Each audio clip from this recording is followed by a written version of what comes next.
Hey everyone, in this video, I'm going to show you how I find my keyword phrases that I use to make blog posts around. So obviously when you make a blog post, you have to target a keyword phrase. Preferably you target one that people search for a lot, that actually gets you leads, that it's not hard to rank for, and obviously a golden nugget would be one that really is highly searched, but not hard to compete for at all, right? I'm gonna show you my exact process for finding those keyword phrases. It's super simple, and I hope this helps you. Obviously, I'll do more videos on the actual blog setup and stuff, but this right now is just for finding those keyword phrases, okay? So let me go ahead and share my screen. And let me widen this a bit. Okay, so first of all, I wanted to show you something before we get started. Again, if you're new and you're like, what is she talking about? I want to show you that I started a blog. Well, I did a couple of things on my website. I started optimizing product pages, collection pages. Collection pages is giving me a bigger boom at the moment. And I started to see a lot of eyes and visitors because of that. Okay. However, don't have any mistakes here. Like, I want to tell you that the biggest boom for me was blog posts. And it's important that you do blog posts that are not just random, but things within your niche. And so if you sell, for example, one of my students sells, what do you call those things that you hit in a party? It's piñatas, right? It would make sense that she doesn't just talk about piñatas, but she talks about party planning ideas and party decor ideas and things of the sort, okay? Because those are her customers. And there's many ways she could approach the blog, which is educational content, inspirational, because she wants to show people ideas. But even layering on an affiliate type of blog post, right? So you're recommending products to people, and if you're an affiliate with many companies, the most popular one being Amazon, you can make some commission. Anywho, so I went the blogging route, and I'm still trying to figure out my mix between educational and affiliate content, so I'm not going to discuss that here. But as you could see, we've been doing really well. Now, I want to point something out to you. Let me open my blogging app. I pay for an app. I think I pay for it monthly on Shopify. You could use the one that Shopify provides. I just found this a lot easier. And for less of a headache, I'd rather pay, I think it's $30 a month. Okay.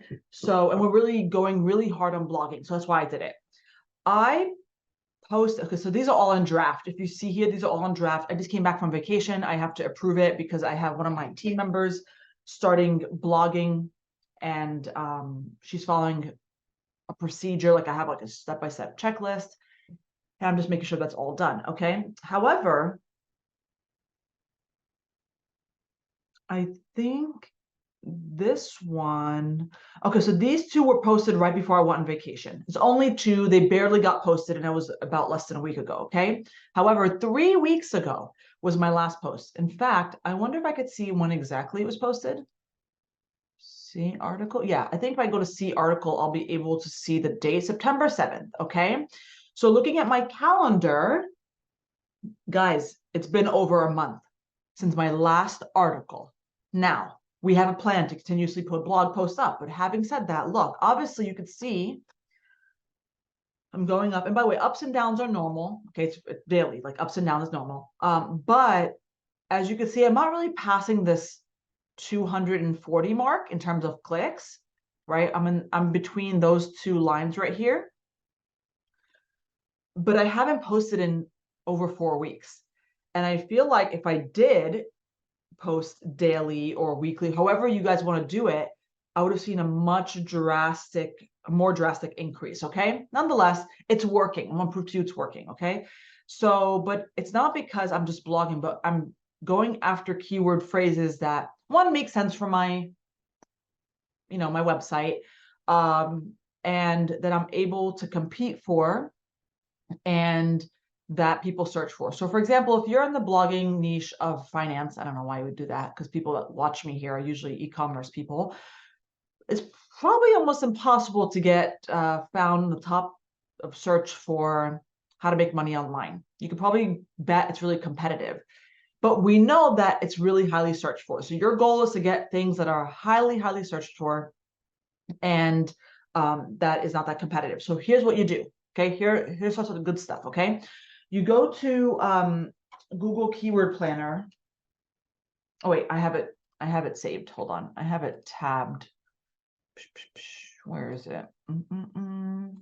Actually, I think I deactivated my account recently. Let me check. I could be wrong. And if so, it's fine. I'll show you how I reactivate it. No, I'm wrong. Okay. Well, I don't know what happened there. Oh, your account isn't active. Your ads aren't running because your account has been canceled. Because I've had no ad activity. By the way, I don't run ads on Google. I plan to, but let's see if the keyword thing still works. I believe it should. Okay. If not, I have to hit reactivate. We'll see. So first of all, how do you figure out what keywords you should be going after? It really depends on what niche you're in. You really have to think about, what are my customers searching for? You know, if I'm a mom of twins, right? What type of, and you sell, for example, if you sell twin matching outfits, that's all your shop is about, then you know your target customer is a mom of twins. So what type of stuff you should be searching for, right? You have to just like literally use your brain, okay? You could also use Google in general and start typing things in and things auto-populate. So for example, twin baby. Well, if I had the babies already, it's fine, but well, maybe not, because you're targeting people that know they're going to have twins. Shower idea, strollers. And sometimes I do my ABC method, which is after I write that, I write A, B. There's many things you could talk about. Okay. So your blog, if you sell twin related baby items, right, doesn't have to always be about items you're selling to people. And even if you don't sell it, like bassinet or whatever, it could be informational content that really helps that person, because Google will think that you are more helpful and more valuable to, you know, customers, and will rank your e-commerce pages higher if you show that you're an authority in this topic. Okay. So anyway, let's do twin baby bassinet. Okay. And of course, in here, you could always write twin baby, enter, and then maybe twin, well, I'm trying to think of something else. Sometimes as you type things in, the results may give you other ideas. So like, let's see, beds for twins, or I don't know. Okay. I don't know. So you need to, the biggest thing we start with is using your noggin and think, what do moms search for that in your target market? If your target market is selling items for twin related people, babies, then that's what you would search for, right? Oh, you know what's funny? My twin baby got removed. Google doesn't let you type in certain things. It's annoying. Although, that's really annoying. So some things like the word kids, it won't let you put in here. I don't know why. Having twins. I don't know what that would come up with. Maybe that's a bad example. Well, that's for pregnant people that they don't know if they're having twins yet.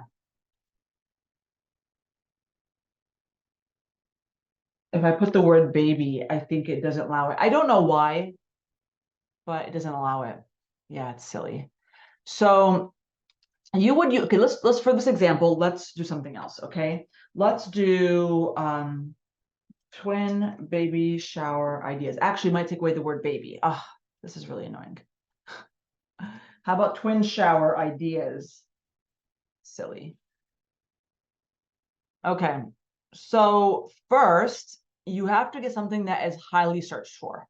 Okay. See the average monthly searches? That's what you're looking for. You're clicking on here and you're sorting from highest to lowest. Typically, you may have a longer list. Okay. So you click on it, may have to click on it twice, and you get from highest to lowest.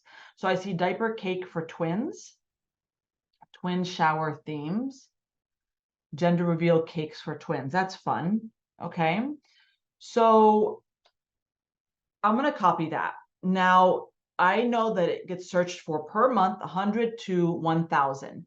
That is all you really need to know. Certainly, you could pay for tools that will give you a more accurate number. If you run Google ads, I don't know what the exact spend amount you need to run is.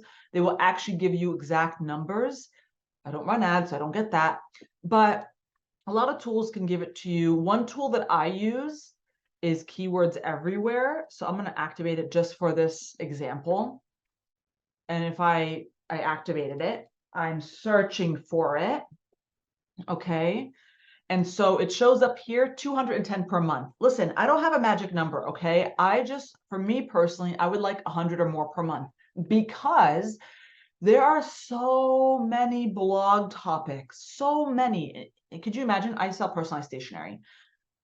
Boring, right? Well, not boring, but you would think, what are people blogging about regarding the personalized stationery world? Plenty. There's so much. And having said that, there's probably so much for you as well.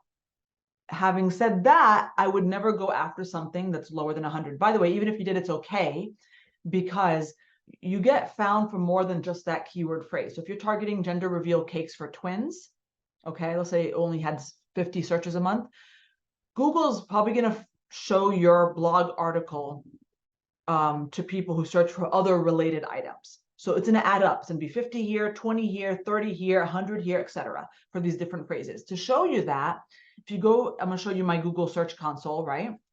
Performance. I'm going to only show you blog pages because that's what I want you to see only. So I take URLs containing blogs. The word blogs is in my URL for my blog post. Let me move my face here. As you can see, here it is. And you could see if I go to one of my pages, one of the most popular ones is what to write when somebody's moving away. Obviously, I'm a stationery company, makes sense. I teach people what to say, what to write, etc. Then if you go to queries, now that I clicked on that, you look at all these things that are being pulled up for. Look, see all this? I targeted the keyword phrase, what to write when somebody's moving away, which is my top phrase, okay? But look at all the other ones it's getting found for. Case in point, okay? Moving on. So nonetheless, I picked something with a good amount of volume, okay? Like this one, gender reveal cakes for twins. Then I say, the second part of this is so easy, okay? You have to say to yourself, but can I compete?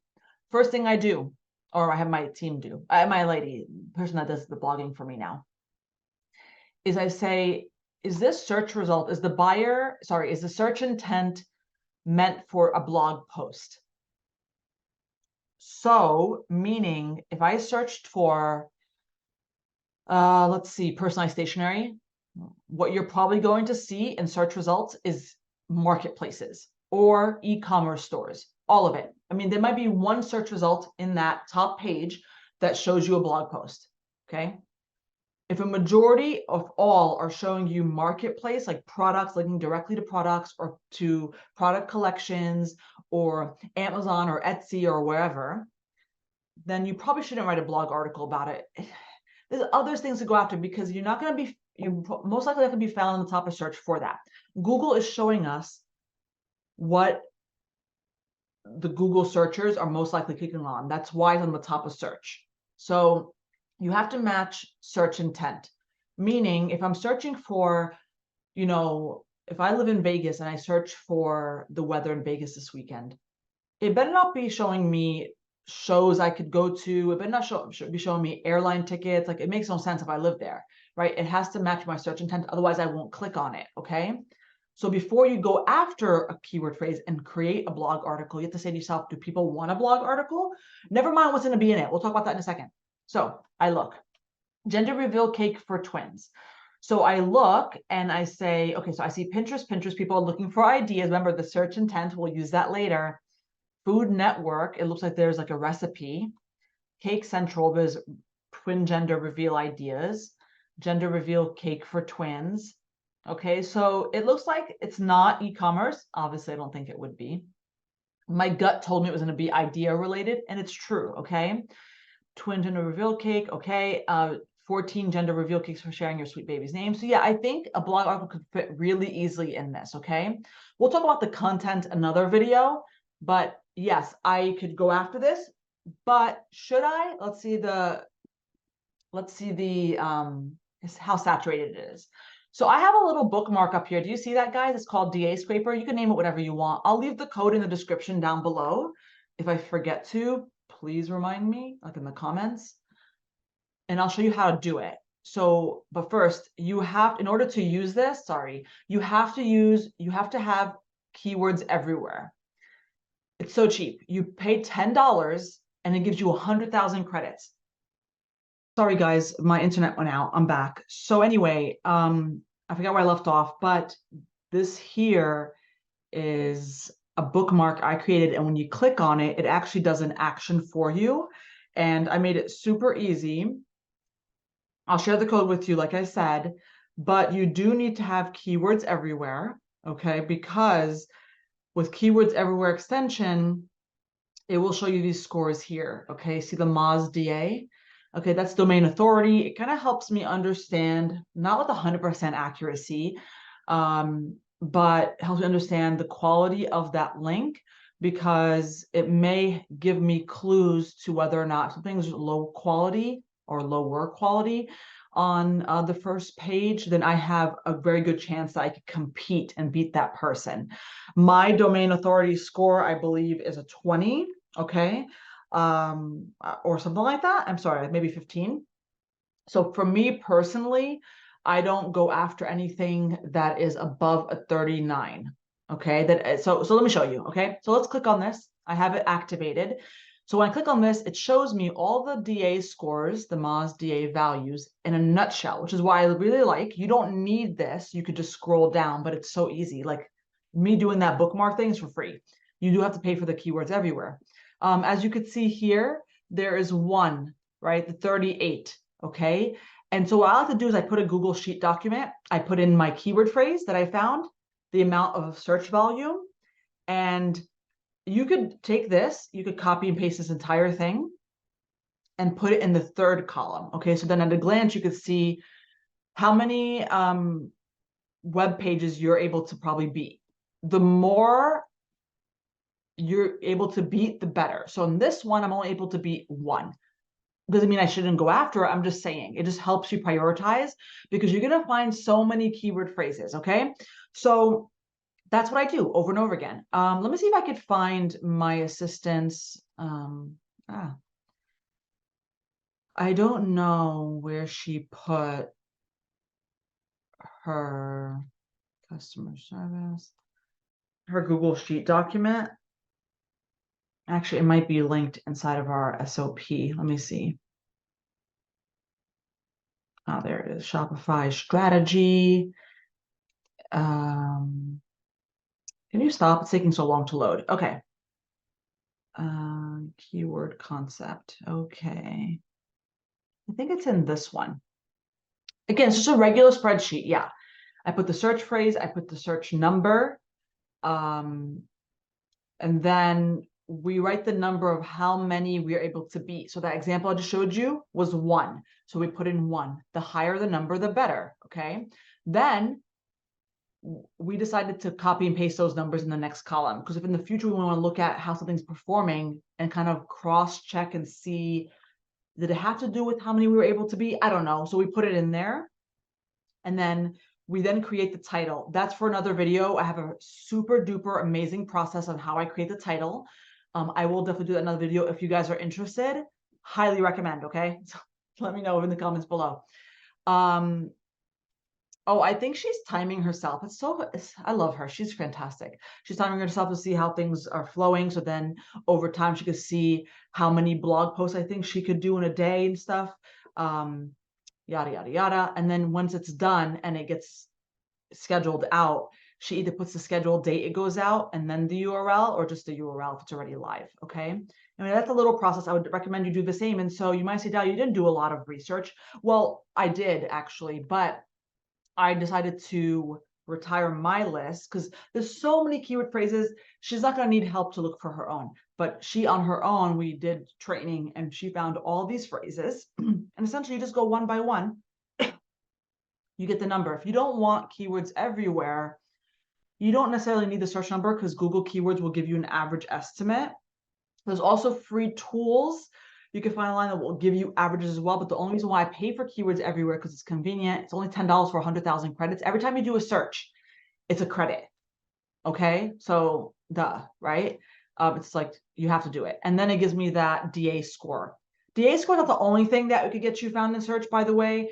I did a test a long time ago in my other blog, Handmade Mastermind, for a very, very highly competitive phrase. It took several months, but it's ranking now. But we made sure we focus on what Google likes, which is helpful and valuable content. That's for another video. But I hope you found this one really helpful. I wanted just to show you how I get my blog topics. It's the keyword phrase that we go after, not necessarily what the topic is about. That's like the ideation process I go through, and I could do it in another video. But yeah, I hope you guys enjoyed. And that's it. One more last thing I want to share with you is, and again, I'll go into detail with blogging, but the biggest thing with this one is that you're optimizing your blog article for those keyword phrases. First and foremost, has to be in the title, has to be in the URL. There's several things you have to go through. But again, I'll show that in another video. Okay, bye guys.